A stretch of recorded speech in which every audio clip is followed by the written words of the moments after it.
Hey everybody, welcome back to BobkeTV. BobkeTV. It's Friday, time for wine of the week.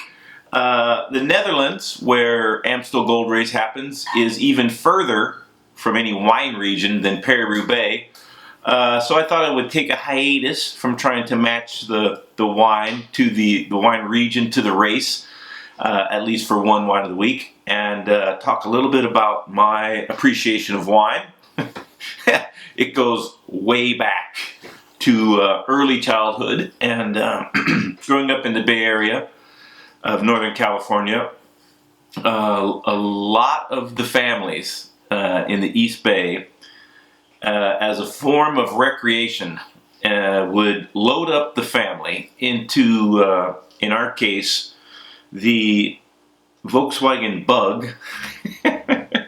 4 kids, 2 adults, and drive to the Napa Valley wine country, Sonoma, Napa counties. And in those days, if I'm not mistaken, it was free wine tasting. So I'm not sure if my parents were actual wine connoisseurs or they were just looking for a bargain. But but my siblings and I spent unbelievable amounts of afternoons tormenting each other in the parking lots of wineries while my parents tasted wine on the inside. And obviously as children you're not allowed, but one of the ones that I remember going to was the Pedroncelli winery in Sonoma County, and this is actually a bottle that my parents bought in 1972 when we were at the Pedroncelli winery in Sonoma County. This is actually a Cabernet Sauvignon,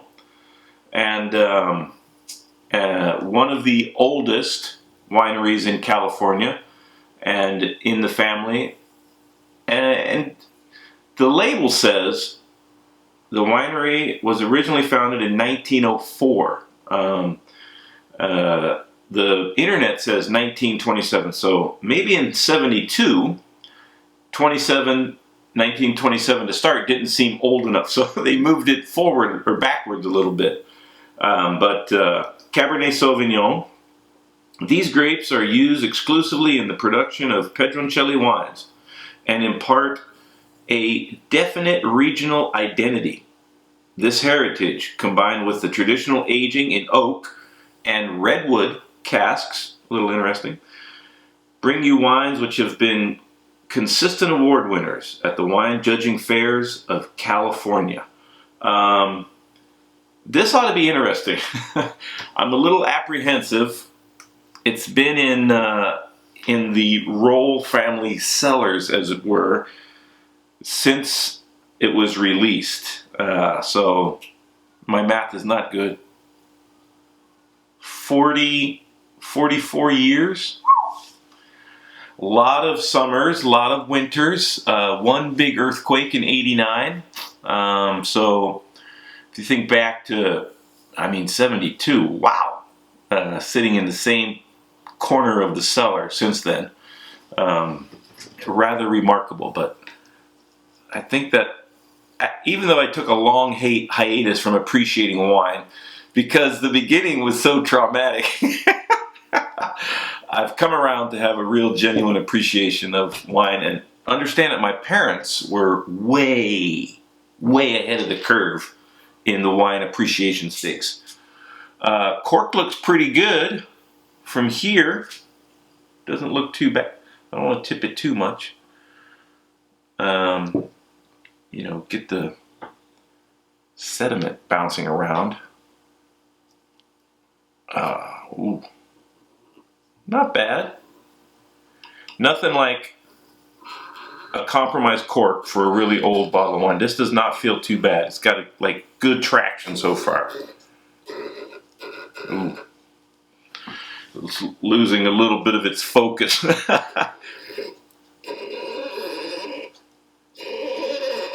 This corkscrew is from La Guillaume, the famous French company.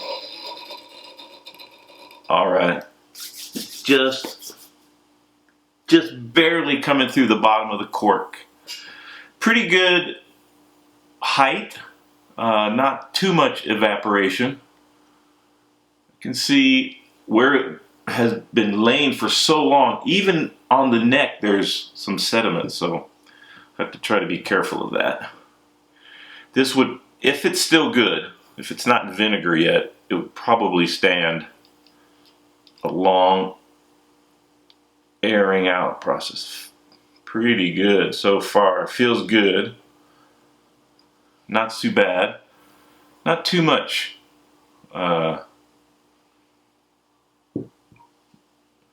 seepage there. Ooh, now it's getting a little shaky. Starting to split apart. Ooh. Can see that it's starting to come apart there. I guess we'll keep going. Wish me luck.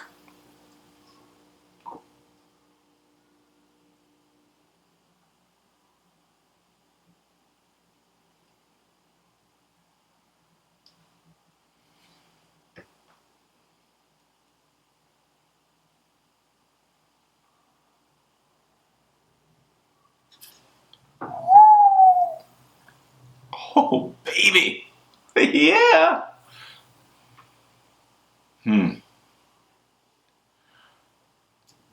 That is cool.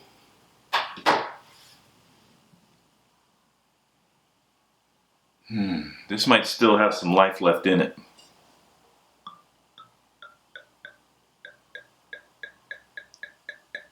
It's got some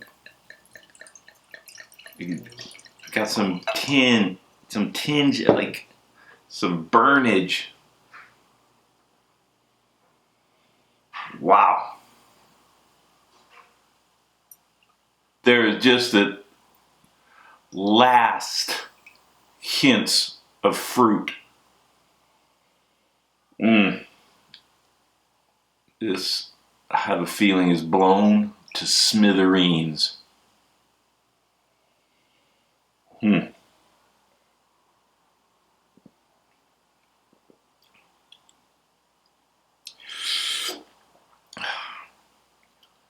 It's not so far gone that it's impossible to drink, but at the same time, you know, this might open up a little bit in a couple of hours or days and actually be drinkable.